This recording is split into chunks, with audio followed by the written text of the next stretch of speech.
Natin, bossing. Ito, sir, yung sobrang alay ng alay na. Sobrang alay ng alay na. Kailan nagsimula yung sobrang alay na? Last year lang. Last year lang. Tapos, nung tinuloy ko yung paglalaro, nawala siya. Dapat tinuloy-tuloy mo na. Tapos, hindi, papahinga rin tayo sa PC. Ayun, nung pagtigil ko, ng mga siguro, one din eh.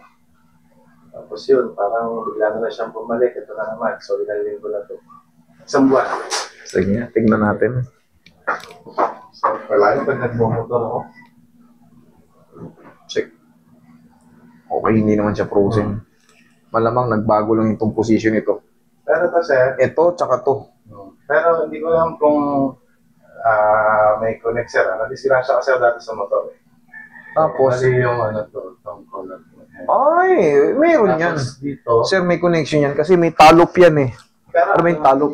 2020. Pero siyempre, pag nagkaroon ng mga biglaang movement, yung mga gumaling na ano, ayan, kunyari, bali ito. Bali yan. Tingnan mo yung nakakapit sa kanya halos lahat ng mga ano yung mga ligaments at tendons. Nakakapit yan sa clavicle. O, paano yan? Anatomy. Buong anatomy yan eh. Siyempre, lahat ng mga nakakapit dyan, di ba, basag yan. Eh, siyempre, kahit may ginanon lang tayo ng ano, minsan na ganun tayo, magre-react yun. Kaya, tama yung sinabi mo, kung may connection ba, ang sagot ko dyan, meron po. Kasi, nandito rin sa part niya yung masakit eh. Kahambing yan eh, nandyan lang din, naglalaro lang din dyan. Saka yung unang x-ray, sir, ito lang pinakita, sinabi ng doktor. Putol. Tapos after, hindi naman putol, parang gumuluptol siya. So sabi nga nung doktor, hindi naman kailangan operahan, mag-heal naman. Pero hindi na babalik syempre. Hindi na. Gumalakot siya. Kasi after 1 year, saktong 1 year, nung nagpa-x-ray ulit ako, nakita nung nag-x-ray ibang hospital naman, dito pala, may tama rin pala yun. Bakit hindi na-check up ng maayos? Nag one by one. Oo, nag one by one. Kaya hindi ko na pinalikan yung sa hospital na. So, double damage pala yung buto mo dahil sa pag-aksidente ng motor. Sir, wala kang dapat ipagtaka kung mga yung mga sumasakit dyan. Pero ang the best na gagawin mo dyan, palagi mo siyang hahaplosin ng ano. Kasi sa adjustment, actually magme-negative yan sa adjustment eh. Kung may mga basag na noon, di ba, nakaganyan yan nakaganyan. Pag pinilit mong i-adjust yan, inatras mo to, maaaring gumanon. Siyempre, naghilom na yon. Maaaring magdugo yung natabig na naghilom. Yun yung consequences nun. Pag hindi marunong yung nag-adjust. Ngayon, dito basag. Eh, meron din pala na-find out later on, may tapyas din dito ng konti. Siyempre, ikaw, tiwala ka, isang taon eh. Laro-laro ka. Eh, siyempre, banggaan eh. Ngayon, natatabig.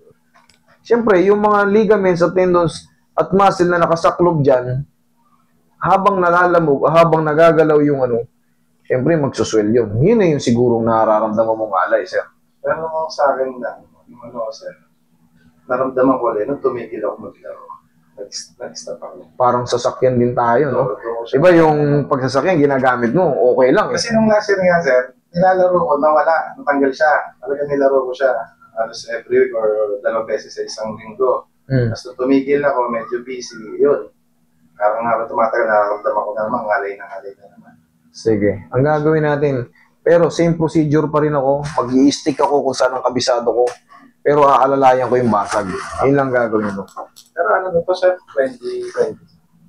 2020? Sige. So, 5 years. Tapos yung dito ko Tignan lang, mo. sir, ito, pinaterapy ko na to sa lower back pain, ang sabi, lumbar strain. Lumbar. Madali lang yun. Ano ba ibig sabihin ng lumbar strain? Parang lamig lang yun. Walang pinagkaiba yun sa spasm. Mas upgrade lang ng konti. Yung strain kasi mabigla ang pagkilos. Ang spasm naman, ibig sabihin mayroong problem sa loob kaya na tumitigas siya. Inang. Pero ang haplos pa rin ng pagmamahal, tanggal yun. Sa akin, parang nabigla nga pagbuhat eh. Ayun, bigla ang kilos. Yun yun, nai-strain sila. Kasi halos di na ako makalakad nun. Pag upo sa sakyan, di ako pag nakaupo, hirap ng... Merong kasamang bulging disc yun, sir, kaya ganun. Kasi kung muscle strain lang, mga 1 week, 2 weeks. Hindi, tsaka hindi ganong ano yun, hindi ganong kalala kung di ka na makatayo. Ibig sabihin nun, may mga bulging disc kang inabot. Na maapektuhan yung tinatawag nating spinal cord. Relax lang. Malaki ba yung basag noon? Nakasal ko. Patingin. Wala, nandiyan pala eh. Pumunta ko yung ano sir, yung exiting ko na ano po eh. Ano pala eh. Oh, mas the best. Para hindi ako magula-hula. Para alam ko kung ano. Iyon. Okay. Yan. Hindi, sir. Putol pala talaga. Ayan oh. Hindi to. Oo, hindi. Sabi mo, hindi na kayo walay. Putol pala talaga. Putol pala talaga. Hindi na inabot yung ano. Hindi na inabot. Pero ito, mas klaro. Ayan o. Dali lang. Dalawa ang nangyari. Konting bangal dito ng konti. Ito okay lang to eh. Konti lang yun. Pero ito talaga medyo grabe. Kita mo, hiwalay, separate siya, sir. Kasi pag crack lang, pantay pa rin yan. Ayan yan, oh. Yan din yan. Ang laki ng inangat to, dapat yan pantay. Wala kang ibang makikitang buto dyan sa harap, kundi iyan. Walang ibang nakasagabad dyan, kundi yan, oh. Yan din yan, oh. Putol yan dyan, ayan, oh. Yan. Walang ibang buto dyan, oh. Ayan na yung pinaka-anatomy, oh. Ayan na yun, oh. Ayan lang yun. Pinakamalinis na makuha. Tapos yung sa ano ko. Yung dito mo sa dulo, hindi pala malala. Konting crack lang. Yan ang tinatawag na ano lang. Kasi ito yung sa likod ko. Physical therapy, lumbar strain, acute. O, ibig sabihin ng acute, ano ba ibig sabihin ng acute? Severe. Sige. Yun yung ano, tinerapi ako sa... Wala yan, madali lang yan. Kayang-kaya ko yan. Higa kang patagilid. Balikan natin. Kasama rin siya sa pag, ano, kung laging ganito nadadagdan siya. Hindi, 5 years na pala eh. Actually, very ano na yan, very strong. Wag lang yung, syempre. Yung sir, yung nanay sir, ano lang, last year lang. Oo, kita mo. Hindi, part ng ano yun sir, eh, part ng ano dyan yun sa clavicle. Malamang gumalaw yan. Gumalaw yan noon. Kahit yung ganyang position pagtulog, maaring madiinan siya eh. Kasi wala siya sa timing, nakaganito pala siya talaga. Hindi siya yung basag lang na nag-crack na ganyan. Totally ano siya sir, oh. Siyempre, hahabulin ng mga laman yon para kumapit. Siyempre, yung mga nakakapit, pag na-stretch, na-stretch siya, magrireklamo yun, mga ngalay yun. Yun. Pero anong the best na gagawin? Paaring uminom ka ng pain reliever, tapos haplusin mo ng pau. Yun yung pinaka-the best. Pero yung sa alignment, pakaingatan nyo kasi hindi lahat nakakaintindi ng mga bone structure natin. Dapat. Hindi lahat naiintindihan nyo. Ito hindi ko na hindi diinan kasi nga talagang may damage siya. Ito pwede. Relax lang. Kaya ka nagkaka-muscle strain, naririnig mo yung mga tumutunog dyan sa likod mo. Wala sa timing yung mga facet joint mo. Kaya ka muscle strain. Acute muscle strain. Hindi para ka na rin para ka na rin napisatan ng para ka na rin napisatan ng disc. Yung sakit nun.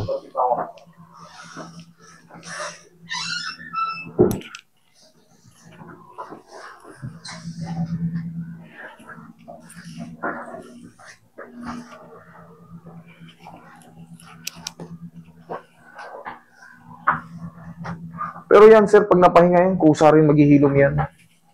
Nataabig lang yun yung paghilom nun. Yun lang yun. Kasi hindi ko rin pwedeng i-align yan sir. Gagalawin mo ulit yan, hihiwala yun.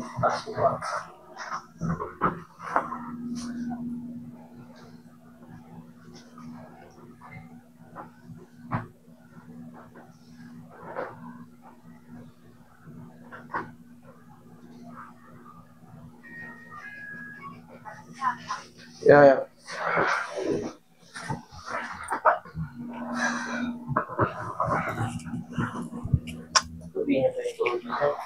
po yung palakang.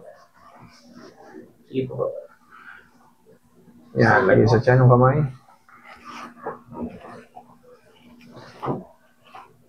Relax na. Inhale. Exhale.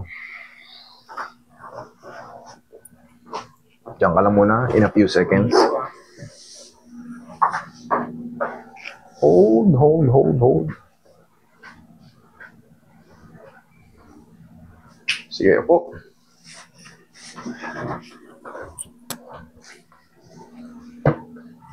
Dadayain mo lang to ng pauser. Pau. Tapusin mo lang to para mawala yung alay. Pag sobrang severe yung alay, kailangan mo magpa-check up para mabigyan kayo ng ano. Kasi ito, wala tayong magagawa rito, sir. Pero, once na matabig mo talaga yan, kahit pa matagal na yung pagkahilom yan, siyempre, hinabol niya lang yung pagdikit eh. Ang laki ng separation niya, sir. Hindi siya yung normaling crack lang. Hindi. Kita sa x-ray, talagang separate siya. Pero huwag mong didiinan pagka mama-aplosin mo, ganyan-ganyan mo lang.